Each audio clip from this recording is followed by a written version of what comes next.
వి gold trusted gold buyers మీరు తాకట్టు పెట్టిన బంగారాన్ని విడిపించి ఈ రోజు ఉన్న మార్కెట్ ధరకు కొనబడను.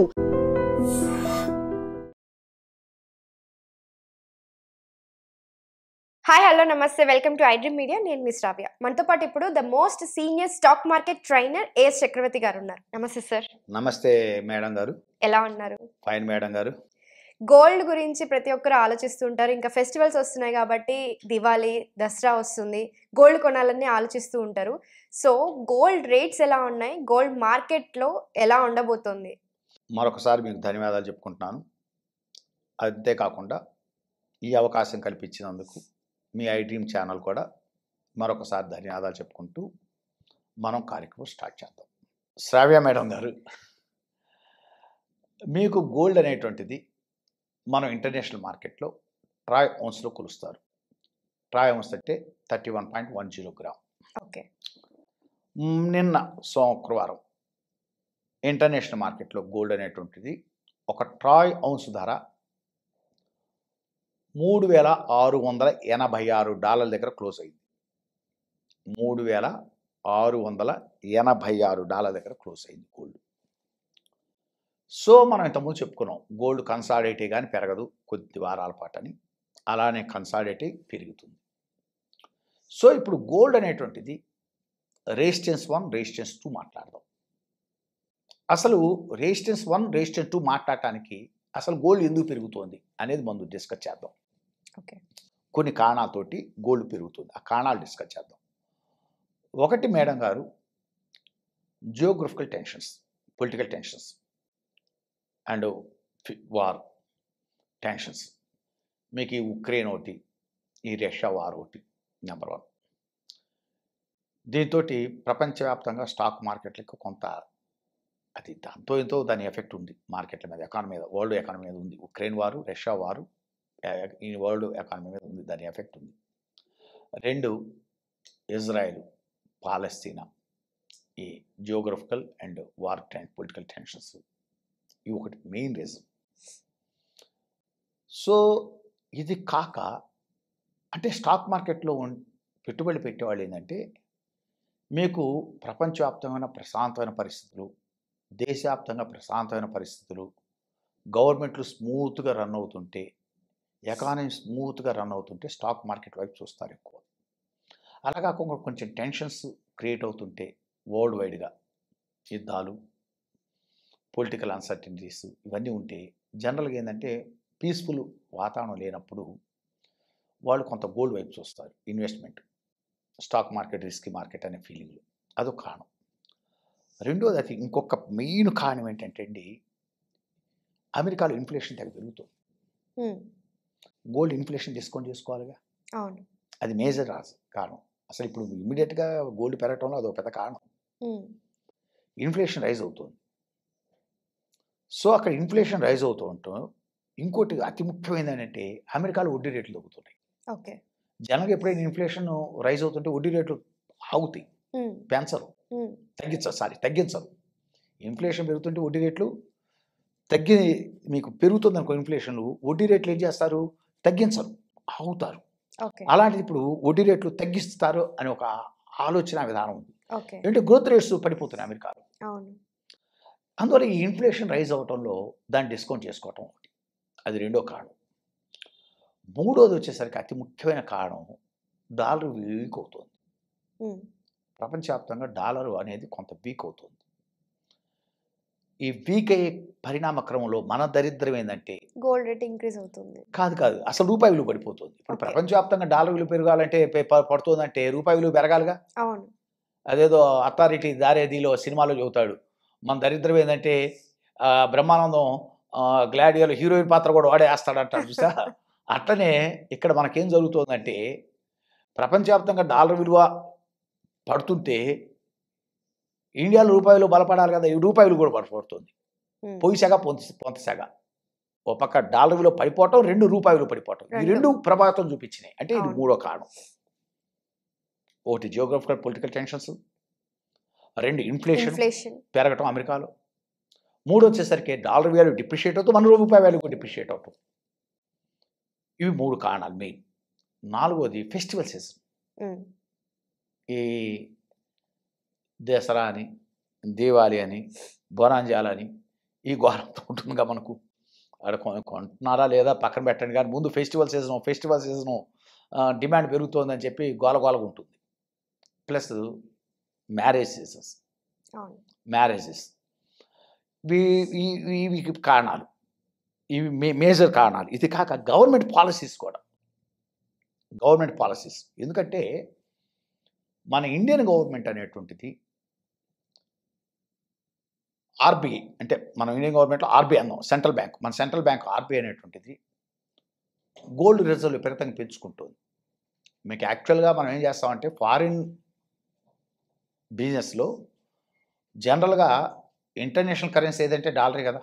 ఇంటర్నేషనల్ కరెన్సీ అంటే still today dollar is the international currency. అందులో మనం ఏం చేస్తామంటే జనరల్గా ప్రతి దేశం కూడా అంతర్జాతీయ వాణిజ్యంలో మనం చెల్లింపుల కోసం డాలర్ని అడుగుతారు ఎవరైనా. అందుకని కొంత డాలర్ని అమెరికన్ ట్రెజరీలో పెట్టుకుంటాం.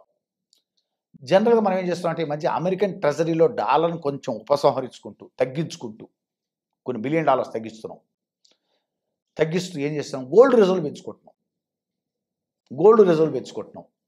ఈ 1 ఇయర్లోనే మనం 38.5 మెట్రిక్ టన్స్ రిజర్వ్స్ పెంచుకున్నాం. 1 ఇయర్లో 141.5 మెట్రిక్ టన్స్ని ఇప్పుడు మనం 880 మెట్రిక్ టన్స్కి వచ్చింది. అంటే 38.5 మెట్రిక్ టన్స్ గోల్డ్ రిజర్వ్ పెంచుకున్నాం గవర్నమెంట్ పాలసీస్లో.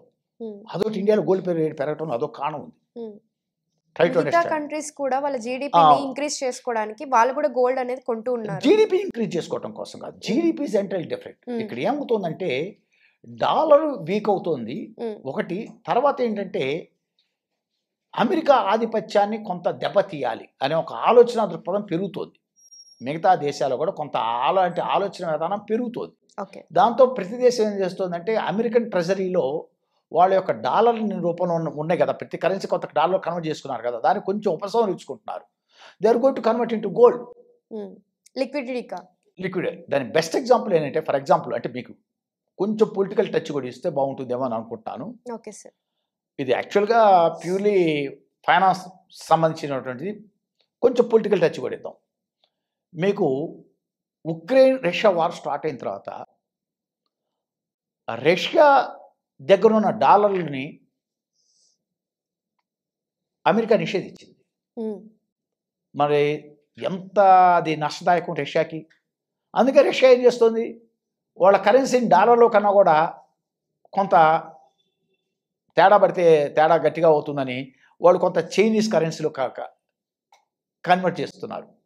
అట్లా ప్రతి దేశం కూడా ఏం చేస్తుందంటే కొంత డాలర్లో పెట్టి మరీ అమెరికా ఆధిపత్యం కన్నా కూడా కొంత మన కరెన్సీని కొంత వేరే గోల్డ్లోకి లేకపోతే ఇంకొక కరెన్సీలో కన్వర్ట్ చేసుకుంటే పోలే అని ఒక ఆలోచన విధానం వచ్చింది.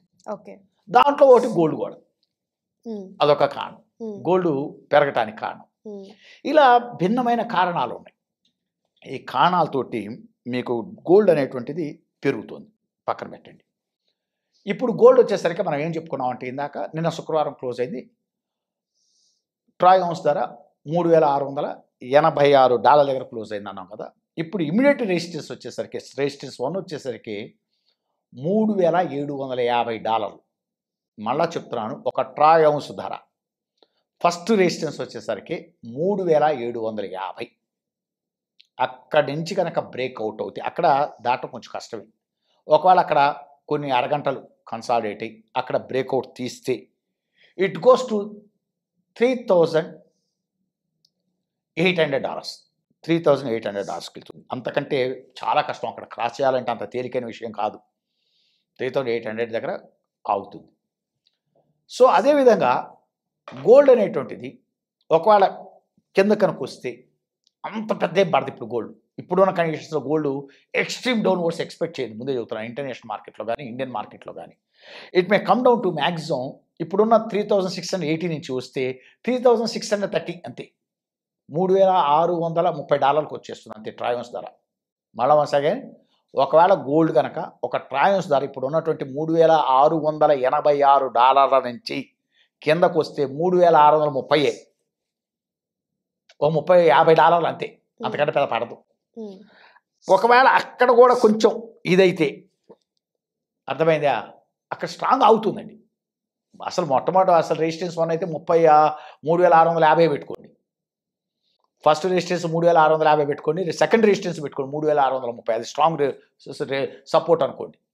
మళ్ళీ వన్స్ అగైన్ పొరపాటు పడకుండా చెప్తున్నాను, జాగ్రత్తగా వినండి. 3,650 ఈజ్ ది ఫస్ట్ సపోర్ట్ అనుకోండి. సెకండ్ సపోర్ట్ వచ్చేసరికి 3,630. ఇక్కడ ఆగాలి. ఎట్టి పరిస్థితుల్లో గోల్డ్ అవుతుంది. అంతకు మించి బ్రేక్ డౌన్ కొడుతుందని నేనైతే ఊహించట్లా నియర్ టర్మ్లో. మళ్ళీ ఒకసారి బ్రీఫ్గా చెప్తున్నాను, గోల్డ్ అనేటువంటిది నియర్ ఫ్యూచర్లో ఇమ్మీడియట్గా సపోర్టు రెసిస్టెన్స్ చెప్తున్నాను. ఒకటి 3,750, 2 3,800. సపోర్ట్స్ వచ్చేసరికి $3,650 ఒక ట్రావెన్స్ ధర, $3,630. ఏదేమైనా కొన్ని వారాల పాటు గోల్డ్ అనేటువంటిది నా పర్సనల్ ఒపీనియన్లో అయితే, మై పర్సనల్ ఒపీనియన్, పైకైతే 3,670 దగ్గర అవుతుంది, 3,750 దగ్గర అవుతుంది. కిందకైతే $3,630 దగ్గర అవుతుంది ట్రావెన్స్ ధర. ఈ మధ్యలో కొట్టుకుంటుంది. ఇక్కడ స్ట్రాంగ్గా ట్రేడింగ్ పీరియడ్కి వెళ్ళిపోతుంది. మళ్ళీ జోన్ పెరిగింది. ఇప్పుడు మీకు ఇంత ముందు కన్నా కూడా పైకి కొంచెం పై జోన్ పెరిగింది. ఇంతకుముందు ఇలా ఇలా ఇలా ఊగింది, కాస్త ఇప్పుడు కొంచెం పైకి వెళ్ళి పై జోన్ పెరిగింది. అందులో ఇప్పుడు గోల్డ్ అనేటువంటిది మళ్ళీ ఒకసారి రిపీట్ చేస్తున్నాను, 3,750 పైకి ట్యాప్ పెట్టుకోండి.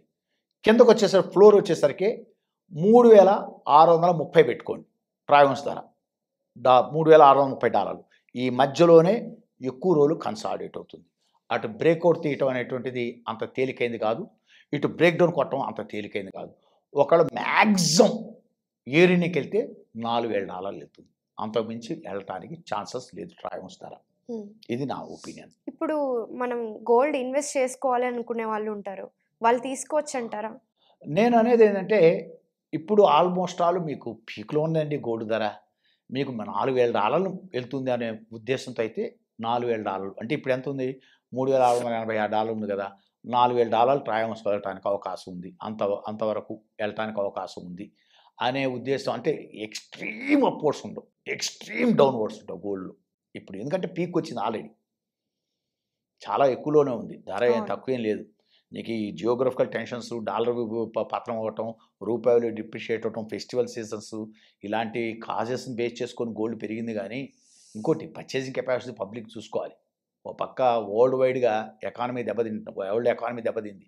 డిమాండ్ అండ్ సప్లై చూసుకుంటే మీకు డిమాండ్ అంత ఎక్స్ట్రీమ్గా ఏం లేదు గోల్డ్కి. నీకు సెంట్రల్ బ్యాంక్స్, వివిధ దేశాల్లోని సెంట్రల్ బ్యాంక్స్ డాలర్ని కొంత పక్కన పెడుతూ కొంత గోల్డ్ని కొంచెం యాడ్ చేసుకుంటూ, గోల్డ్ కూడా ఎక్స్ట్రీమ్గా యాడ్ చేయలేదు. అది కూడా చెప్పాను మీకు ఒకసారి, వారన్ బఫెట్ ఏమందో కూడా చెప్పాను మీకు.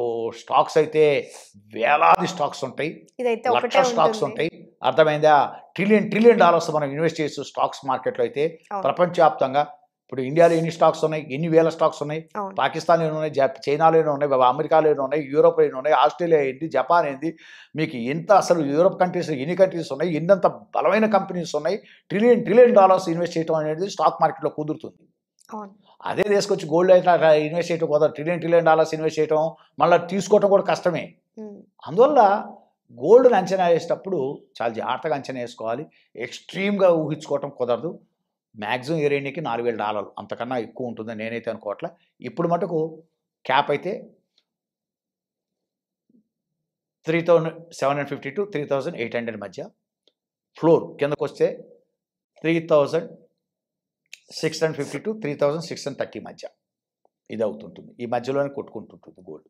Okay sir, that's my strong opinion. Okay sir, thank you so much sir. Thank you madam గారు, గివెన్ దిస్ ఆపర్చునిటీ.